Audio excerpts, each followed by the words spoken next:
నమస్కారం వార్తలకు స్వాగతం. ముందుగా ముఖ్యాంశాలు. మాజీ సీఎం జగన్ మీడియా సమావేశం. సీఎం చంద్రబాబు నాయుడుపై విమర్శలు.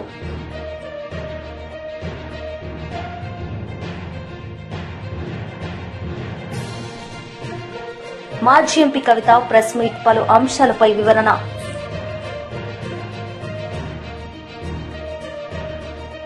మాజీ సీఎం జగన్ మీడియా సమావేశం నిర్వహించారు. ఈ సందర్భంగా ఆయన మాట్లాడారు. హయాంలో పారిశ్రామికవేత్తలు ముందుకొచ్చి పరిశ్రమలు పెట్టడానికి భయపడే పరిస్థితులకి రాష్ట్రాన్ని తయారు చేశారు. మరోవైపున చూస్తే ఉద్యోగాలు ఒకవైపున రాకపోగా మరోవైపున నిరుద్యోగులకు ఇవ్వాల్సిన నిరుద్యోగ భృతి 3,000 రూపాయలు ప్రతి నెల ఇస్తానన్నాడు. ప్రతి నిరుద్యోగికి ఈరోజు ఈ 2 బడ్జెట్ల పుణ్యాన ఏకంగా నేరేడు సంవత్సరం 36,000 రూపాయలు, ఈ సంవత్సరం మరో 36,000 రూపాయలు, 72,000 రూపాయలు ప్రతి నిరుద్యోగికి బాకీ పడ్డాడు. ఎగరగొట్టాడు, ఎగనామం పెట్టాడు. ఇంకొక హామీ చూద్దాం.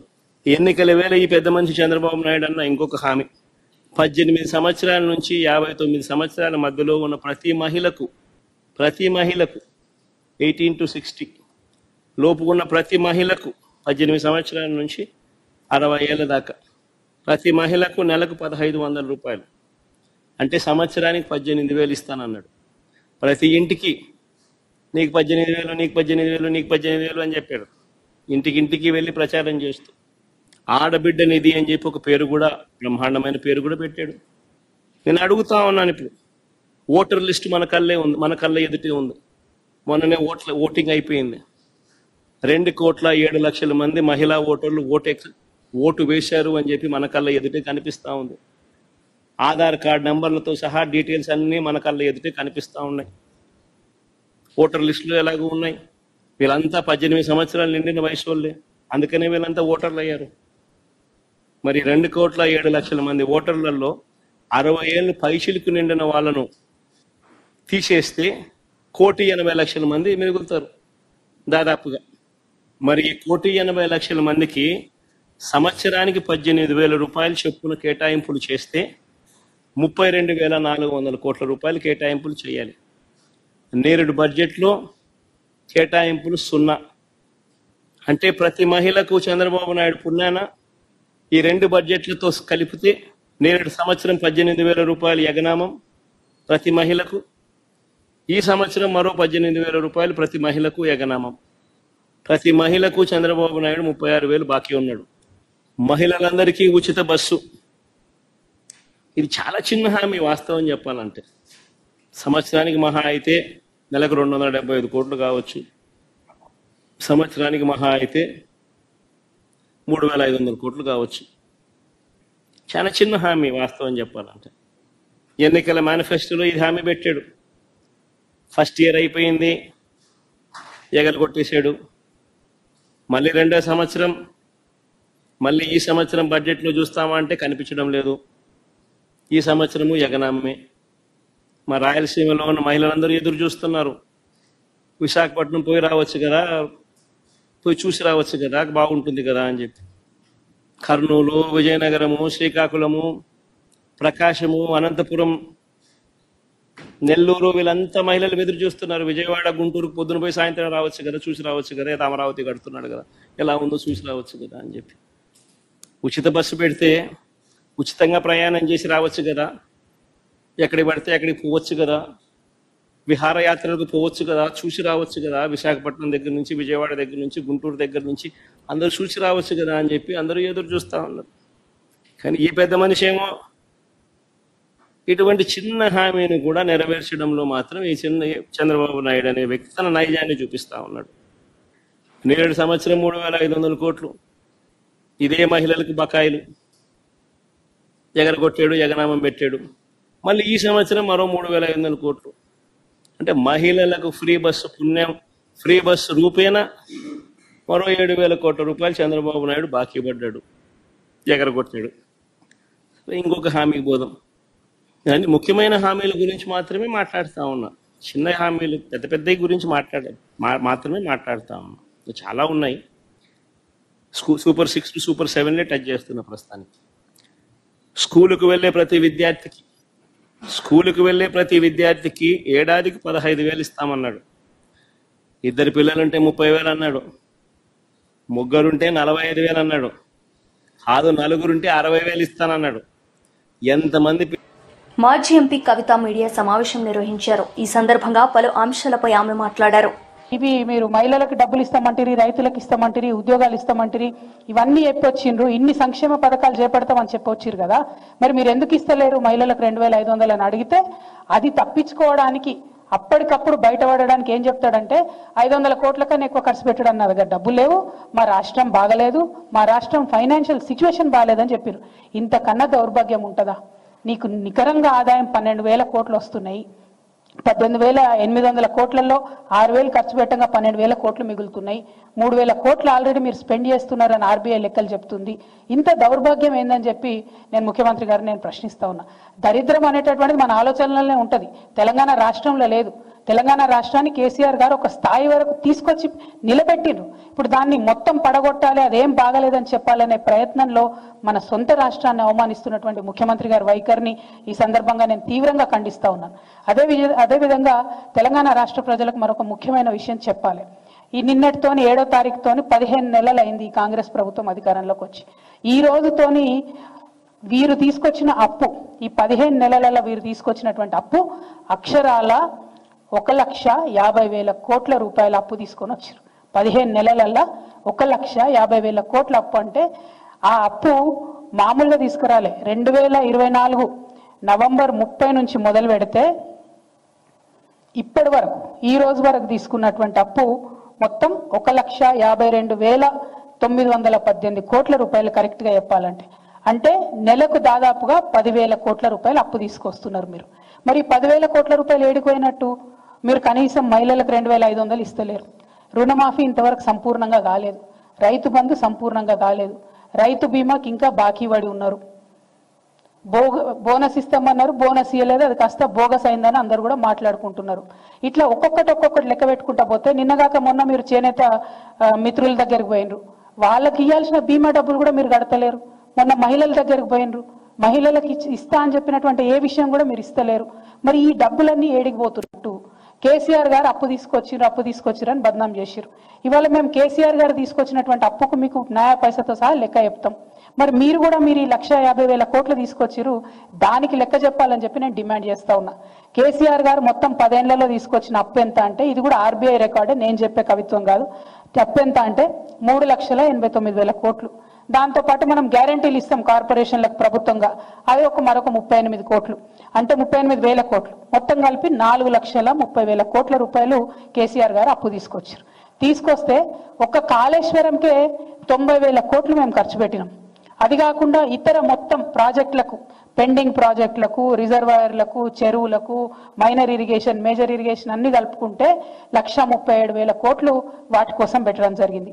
మిషన్ భగీరథ మీద 37,000 కోట్లు పెట్టడం జరిగింది. మొత్తంగా అగ్రికల్చర్ అంతా కూడా, వ్యవసాయం అంతా కూడా చూసుకుంటే 30,000 కోట్లు రుణమాఫీ చేసినాం. అట్లానే ఫ్రీ కరెంట్ రైతులకు ఇవ్వడానికి 36,000 కోట్ల రూపాయలు ఖర్చు పెట్టినాం. రైతు బంధుకు 73,000 కోట్లు ఖర్చు పెట్టినాం. రైతు బీమాకి 6,892 కోట్లు ఖర్చు పెట్టినాం. అదే కాకుండా మనం మొత్తం కరెంటు వ్యవస్థ అంతా రాష్ట్రంలో మంచి చేయాలంటే పరిశ్రమలకు కరెంట్ ఇవ్వాలి, ఆఫీసులకు కరెంట్ ఇవ్వాలి, రైతులకు కరెంట్ ఇవ్వాలంటే కరెంటు వ్యవస్థను మొత్తం గాడిన పెట్టడానికి పెట్టిన ఖర్చు 1,38,000 కోట్లు. అదేవిధంగా ఆరోగ్యం మీద పెట్టినటువంటి ఖర్చు 61,000 కోట్లు. సంక్షేమం మీద కేసీఆర్ గారు పెట్టినటువంటి ఖర్చు 10 ఏళ్లలో 2,83,000 కోట్లు. అంతేకాకుండా ప్రతి గింజ, చివరికంట ప్రతి గింజ ధాన్యం కొంటే కేసీఆర్ గారు రైతులకు అకౌంట్లకు డైరెక్ట్ చేసినటువంటి డబ్బులు 1,34,000 కోట్లు. అంటే మేము తీసుకొచ్చిన అప్పు 4,30,000 కోట్లు అయితే మేము సృష్టించినటువంటి సంపద 50 లక్షల కోట్ల పైచిలుకుంది. ఇప్పుడు నేను చెప్పినటువంటి లెక్క దాదాపు 7-8 లక్షల కోట్లు డైరెక్ట్ చెప్పే లెక్క. ఇండైరెక్ట్ వచ్చింది సాధించినటువంటి ప్రగతి, ఇంకా అనేకమైనటువంటి ఇండికేటర్స్ అనేకమైన. మాజీ మంత్రి విడుదల రజని మీడియా సమావేశం నిర్వహించారు. ఈ సందర్భంగా ఆమె టీడీపీ నేతలపై మండిపడ్డారు. నన్ను అడ్డుకొని అబ్యూజివ్ వర్డ్స్ ని మెన్షన్ చేశారు, ఆ వర్డ్స్ నేను మెన్షన్ చేయట్లేదు ఇక్కడ అని మాట్లాడి అతన్ని ఏదో ఇష్టం వచ్చినట్టుగా మాట్లాడి ఈ ముగ్గురు కూడా ఈ భాష అనే అతన్ని చుట్టుముట్టి, అందులో ఈ దొడ్డ రాకేష్ గాంధీ ఈ భాష ఫోన్ ఇవ్వమని ఇవ్వకపోతుంటే రాకేష్ గాంధీ జోబులో ఉన్నటువంటి కత్తిని తీసి ఆ కత్తి మడతబెట్టి తీసి అలాగే ఇతనితో పాటు ఉన్నటువంటి రాకేష్తో ఉన్నటువంటి ఫణీంద్ర అలాగే దామిటిశెట్టి కోటేశ్వర వీళ్ళు కూడా చిన్నపాటి కర్రలు పట్టుకొని ఉండి ఈ భాష మీద అతని సెల్ ఫోన్ ఇవ్వమని, ఇవ్వకపోతే అతని గొంతు మీద కత్తి పెట్టి డీప్గా థ్రెటన్ చేసి అతన్ని చంపుతానని ఆ మాదిరిగా మాటలు మాట్లాడి బెదిరించి ఈ భాష జోబులో ఉన్నటువంటి ఐటెల్ బ్లూ కలర్ ఫోన్ చెప్పాడు. దీని ఐఎంఈ నంబర్స్, ఫోన్ నంబర్స్ ఇందులో ఇచ్చాడు. ఇక ఈ ఫోన్ని రాకేష్ గాంధీ తీసుకున్నాడని, ఈ ముగ్గురు కూడా రాకేష్ గాంధీ, ఫణీంద్ర, ఈ కోటేశ్వరు, ఈ ముగ్గురు కూడా ఈ భాషని అబ్యూజివ్ గా ఇష్టం వచ్చినట్టు బెదిరించి తనని చంపే ప్రయత్నం చేశారని, దాంట్లో భాగంగా అటుగా ఆ పక్క నుంచి వస్తున్నటువంటి పిల్లికోటి, పఠాన్ సమదు, మధుమాల రవి, వీళ్ళంతా ఈ జవాజీ బుచ్చిబాబు వీళ్ళంతా కూడా అక్కడి నుంచి చూసి అక్కడి నుండి వాళ్ళు పరారైనట్టుగా ఈ కథంతా అల్లారు. నేను అడుగుతా ఉన్నా పోలీసుల్ని, ఈ కేసు కట్టినటువంటి సిఐని, ఇదంతా నిజమా? ఇదంతా నిజమా అని నేను సిఐని అడుగుతా ఉన్నాను. అంటే ఈ మధ్యకాలం మనం చూస్తూ ఉన్నాము ఏమనంటే బిఎన్ఎస్ 111 సెక్షన్ ఆర్గనైజ్డ్ క్రైమ్ కింద సోషల్ మీడియా వాళ్ళ మీద కేసులు పెడితే కోర్టు వీళ్ళ మీద చివాట్లు పెడుతుంది వీళ్ళకి. అందుకని ఇక ఇదైతే కోర్టు ఒప్పుకోవట్లేదు కాబట్టి బెయిలబుల్ సెక్షన్స్ అయితే పెడితే కష్టము, నాన్ బెయిలబుల్ సెక్షన్స్ పెట్టాలని 308 కట్టాడు ఈ సిఐ. ఈ 308 అంటే ఏంటంటే ఎక్స్టార్షన్ సంబంధించి, అంటే డీప్ గా థ్రెటన్ చేసి భయప్రాంతులకు గురి చేసి అని చెప్పి దాదాపుగా హత్య యత్నం చేశాడన్నట్టుగా ఇదైతే నాన్ బెయిలబుల్. ఈ సెక్షన్లు పెడితే రాకేష్ ని ఫిక్స్ చేయొచ్చు అనేటువంటి ఒక ఉద్దేశంతో ఈ సెక్షన్లు పెట్టడానికి అల్లినటువంటి అందమైన కట్టుకథ ఇది. అయితే దీంట్లో వాస్తవాలు చూస్తే, వాస్తవాలకు మనం గనక వెళ్తే 9 గంటలకి కళామందిర్ సెంటర్ చిలుకలూరుపేటలో ఇది జరిగింది అని చెప్పి ఈ కట్టుకథ అల్లారు. దీనికి సాక్షాత్తం ఆధారాలు ఉన్నాయి. ఏమనంటే ఈ 9 గంటలకి ఇక్కడ చూడండి, ఈ 9 గంటలకి రాకేష్ అనే వ్యక్తి విజువల్స్, ఇతను గుంటూరు ఇంట్లో ఉన్నాడు. 9 గంటలకి ఇగో సీసీ ఫుటేజ్ లో టైమింగ్ కూడా ఉంది చూడండి. 9 గంటలకి గుంటూరులో ఉన్నాడు. 9 గంటలకు గుంటూరులో ఉన్నటువంటి సాక్ష్యాధారాలు ఇవి. అంటే 9 గంటలకు గుంటూరులో ఉన్నాడు, కళామందిర్ సెంటర్ కి ఎట్లా రీచ్ అవుతాడు? కళామందిర్ సెంటర్ లో ఎలా తేలుతాడు? ఇదే కాదు, ఈ ముందు రోజు లేడు. ఈ కూటమి ప్రభుత్వం ఏర్పడ్డాక 9 నెలల నుంచి తనను రకరకాలుగా హింసిస్తున్నారని చెప్పి ఈ అబ్బాయి బయట ఉంటున్నాడు. అండ్ ఆ రోజు, ఆ ముందు రోజు కూడా ఆ అబ్బాయి గుంటూరులోనే ఉన్నాడు. పైగా ఆ 2 రోజుల్లో కూడా నేను పాల్గొన్నటువంటి కార్యక్రమంలో, నేను అటెండ్ అయినటువంటి మీటింగ్స్ లో మాతో పాటే ఫాలో అయ్యాడు. అలాగే ఇందులో మెన్షన్ చేసినటువంటి మరొకరు ఫణీంద్ర. ఈ ఫణీంద్ర నాగిశెట్టి అనేవాడు 9 అప్పుడు సెలూన్ లో హెయిర్ కట్ లో ఉన్నాడు. ఇది సెలూన్ సంబంధించినటువంటి వచ్చినటువంటి ఫుటేజ్ మనకి. 9 హెయిర్ కట్ లో ఉన్నవాడు, ఫుటేజ్ అవైలబుల్ ఉంది, ఇంత ఎవిడెన్సెస్ ఉన్నాయి. ఎలా కళామందిర్ సెంటర్ లో పార్టిసిపేట్ చేస్తారు దీంట్లో? అలాగే ఈ దామిశెట్టి కోటేశ్వర్ అనే అతను హైదరాబాద్ లో ఒక ఉద్యోగం ఎత్తుకొని అక్కడే ఉంటున్నాడు. అక్కడ తన ఉద్యోగంలో ఆఫీస్ లో ఉన్నాడు. దాని ఎవిడెన్సెస్ కూడా ఉన్నాయి. ఈ ముగ్గురు కళామందిర్ సెంటర్ లో ఈ విధమైనటువంటి ఎక్స్టార్షన్ కి పాల్పడ్డారని చెప్పి నాన్ బెయిలబుల్ సెక్షన్స్ పెట్టి ఈ విధంగా హింసిస్తున్నారు. కూటమి ప్రభుత్వం ఏర్పడిన దగ్గర నుంచి కన్నా మనం చూస్తుంటే ఇప్పటికీ 16 కేసులు ఈ రాకేష్ గాంధీ మీద వేరు ప్రాంతాల్లో ఎక్కడెక్కడో ఏవో కంప్లైంట్స్ అట ఇచ్చారట, ఉన్నాయట. అందుకని ఇప్పుడు ఇతన్ని హింసించాలంట. అంటే ఒక్కసారి ఆలోచించండి, అక్రమ కేసులు పెట్టే విషయంలో కూటమి ప్రభుత్వం యొక్క పిచ్చి పరాకాష్ఠకు చేరిందని ఈ రాకేష్ యొక్క కేసే, ఈ కేస్ స్టడీయే మనకు ఎవిడెంట్ గా ఒక ఐ ఓపెనింగ్ గా కనిపిస్తుంది. అక్రమ కేసులు ఏ విధంగా కూటమి ప్రభుత్వం వాళ్ళు కడుతున్నారు, వైఎస్ఆర్ కాంగ్రెస్ పార్టీ వాళ్ళని హింసిస్తున్నారు, జైళ్ల పాలు చేస్తున్నారని. అయితే అంగన్వాడీలకు అండగా చంద్రన్న ఉన్నారని టీడీపీ అంగన్వాడీ డాక్రా సాధికార విభాగం రాష్ట్ర అధ్యక్షురాలు ఆచంట సునీత అన్నారు. ఈ సందర్భంగా ఆమె మాట్లాడారు. చేసి మా న్యాయబద్ధమైన డిమాండ్స్ చేయండి అంటే ఆ రోజు ఏం చేశారు జగన్మోహన్ రెడ్డి గారు? మిమ్మల్ని బలవంతంగా పోలీసులతో లాగిచ్చేసి బూటుకాళ్లతో తన్నిచ్చి కొట్టించినటువంటి పరిస్థితి. ఒక్కటే గుర్తు, మీకు 2014 నుంచి 19 వరకు కూడా చంద్రబాబు నాయుడు గారు ఆ రోజు రాష్ట్రం విడిపోయిన లోటు బడ్జెట్ లో ఉన్న కనీసం ముఖ్యమంత్రి గారు కూర్చొని పరిపాలన చేసేటానికి ఒక భవనం కూడా లేనటువంటి పరిస్థితుల్లో అంగన్వాడీ అక్క చెల్లెమ్మలను సంక్షేమం చెయ్యాలి అని చెప్పి మీ యొక్క న్యాయబద్ధమైన డిమాండ్స్ తీర్చాలి అని చెప్పి ఆ రోజు గౌరవ ముఖ్యమంత్రి చంద్రబాబు నాయుడు గారు మీకు ఆ రోజు 4200 ఉన్నటువంటి జీతాన్ని 10,500 రూపాయలు చేసింది అమ్మ ఒక తెలుగుదేశం పార్టీ ముఖ్యమంత్రిగా చంద్రబాబు నాయుడు గారు మాత్రమే. అంటే ఒక అంగన్వాడీ టీచర్ కి 150% పెరిగింది, అలాగే ఒక అంగన్వాడీ వర్కర్ కి 170% పెరిగింది, మినీ వర్కర్ కి 121% పెరిగింది. అంటే ఎప్పుడు కూడా మీ యొక్క అభివృద్ధి దిశగానే పనిచేయటం అనేది కూడా తెలుగుదేశం పార్టీ ముఖ్యమంత్రి చంద్రబాబు నాయుడు గారు చేస్తూ ఉంటారు. మీ అందరికీ తెలుసు, మనం మొన్న అంతర్జాతీయ మహిళా దినోత్సవం రోజు మన ముఖ్యమంత్రి మన చంద్రన్న ఏ విధమైనటువంటి వరాలు ప్రకటించారనేది రాష్ట్ర వ్యాప్తంగా ఉన్నటువంటి అంగన్వాడీ వర్కర్స్ అందరూ కూడా చూసి ఉండొచ్చు. మన సంక్షేమం కోసం, అంగన్వాడీల సంక్షేమం కోసం గ్రాడ్యుటీ అమలు చేయటం కానివ్వండి, వయో పరిమితి 60 సంవత్సరాల నుండి 62 సంవత్సరాలకి పెంచటం కానివ్వండి, జీవో నెంబర్ 7 ద్వారా మట్టి ఖర్చులకి 15,000 ఇవ్వటం కానివ్వండి, అలాగే అతి తొందరలో కూడా ఏదైతే గత ప్రభుత్వంలో మీరందరూ కూడా ఏ విధంగా సంక్షేమ పథకాలకి అనర్హులుగా ఉన్నారో, మీరు 10,500 జీతం తీసుకునేవారు ప్రతి ఒక్కరూ కూడా మీరు గవర్నమెంట్ ఉద్యోగస్తులుగా పరిగణలోకి తీసుకొని గత ప్రభుత్వంలో మీకు సంక్షేమ పథకాలు రద్దు చేస్తే అవన్నీ కూడా మళ్ళీ మీకు సంక్షేమ పథకాలు అంతకుముందు 2014లో చంద్రబాబు నాయుడు గారు సీఎంగా ఉన్నప్పుడు మీ అందరికీ కూడా సంక్షేమ పథకాలు అందాయి. ఈ రోజు కూడా సర్వే చేసి ప్రతి ఒక్కళ్ళని మీ అందరికీ కూడా సంక్షేమ పథకాలు అందించాలి, మీ రేషన్ కార్డ్స్ కానివ్వండి ప్రతి ఒక్కటి కూడా మీకు ఇవ్వాలనే సంకల్పంతో అది కూడా తొందరలో తీర్చేదానికి ముందుకెళ్లేటువంటి పరిస్థితి తెలుగుదేశం పార్టీ ఇప్పుడు సీఎం గారు. ఒకటే అడుగుతా ఉన్నా, గత ప్రభుత్వంలో ఏ విధంగా అంగన్వాడీ సెంటర్స్ అంటే ఎలా ఉండే నిర్వీర్యమైనటువంటి పరిస్థితి, ఏదైతే చంద్రబాబు నాయుడు గారు ఈరోజు ఒక మంచి మనోవికాస కేంద్రాలుగా వాటిని తయారు చేసి పిల్లలకి మంచి నాణ్యమైన ఆహారం పెట్టాలి, ఏదైతే అక్కడ ఉన్నటువంటి మౌలిక సదుపాయాలు మంచిగా ఏర్పాటు చేయాలి.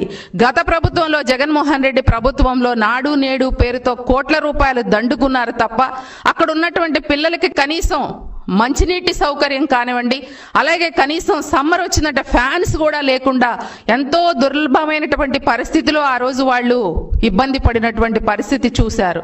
ఈ రోజు అటువంటి అవసరం లేకుండా ప్రత్యేకంగా BJP leader NVSS Prabhakar media సమావేశం నిర్వహించారు. ఈ సందర్భంగా ఆయన మాట్లాడారు. సిపిఐ కూడా ఒక అభ్యర్థిని కేటాయించారు.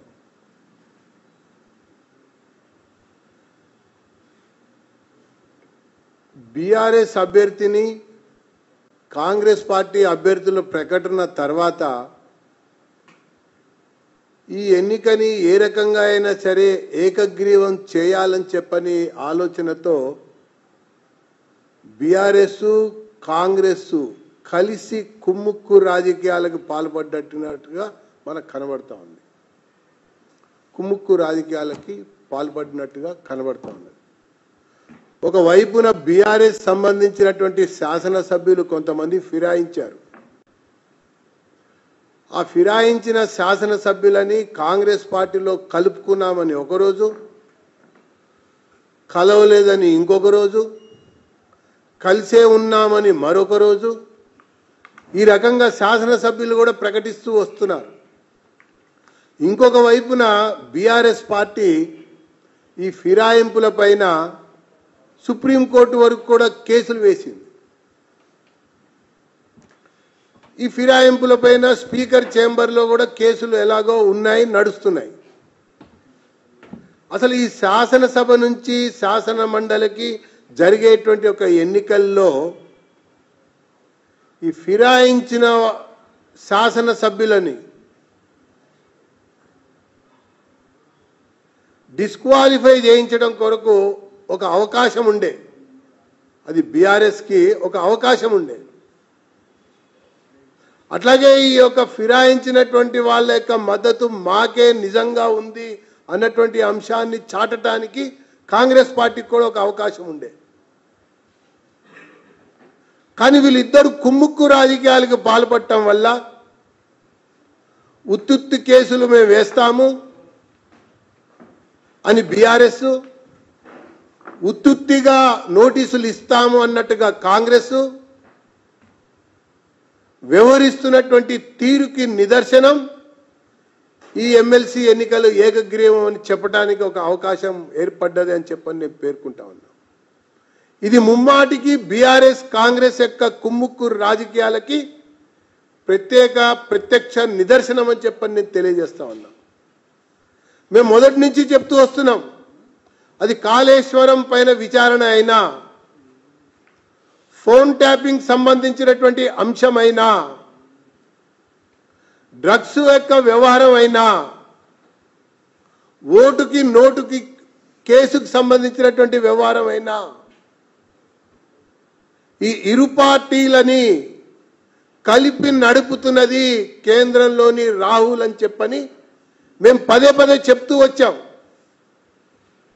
అది ఇప్పుడు మరొకసారి బలంగా ఈ కుమ్ముక్కూరు రాజకీయాలకి శాసన మండలి శాసనసభ నుంచి ఎన్నికలు కేంద్రం అయింది అని చెప్పని నేను పేర్కొంటా ఉన్నా.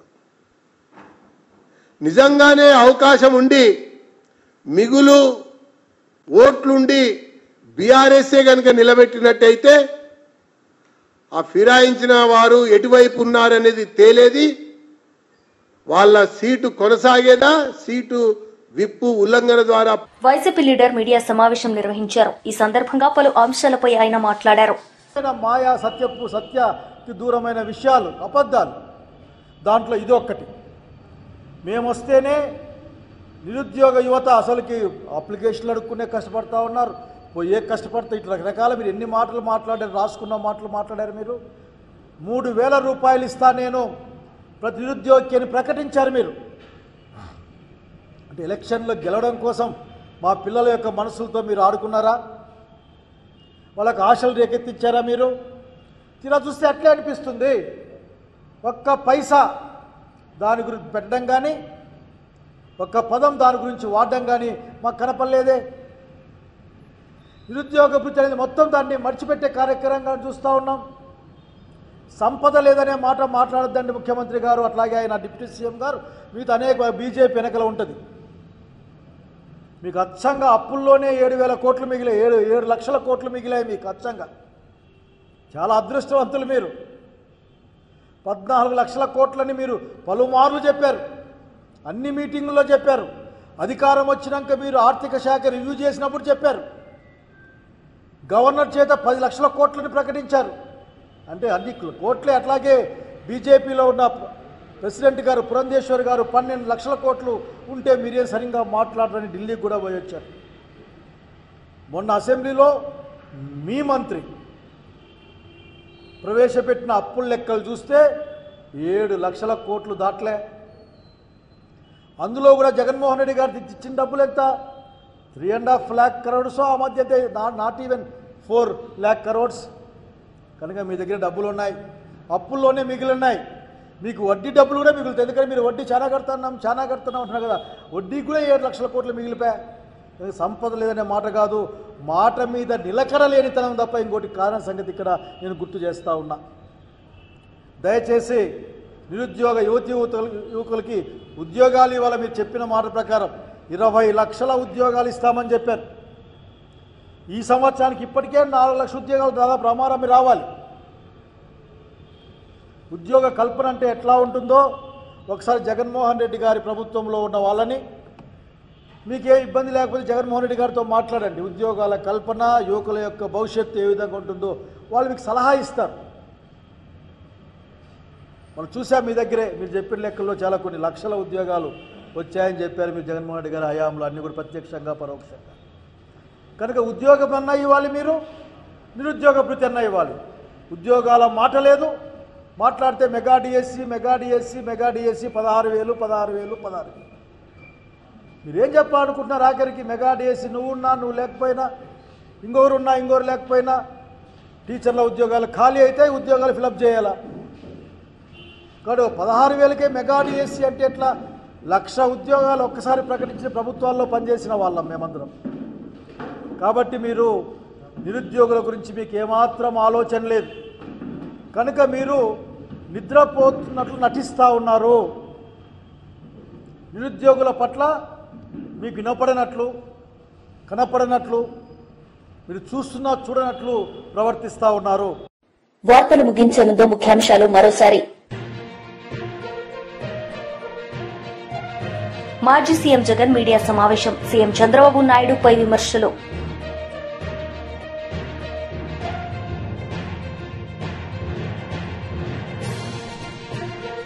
మాజీ ఎంపీ కవిత ప్రెస్ మీట్, పలు అంశాలపై వివరణ.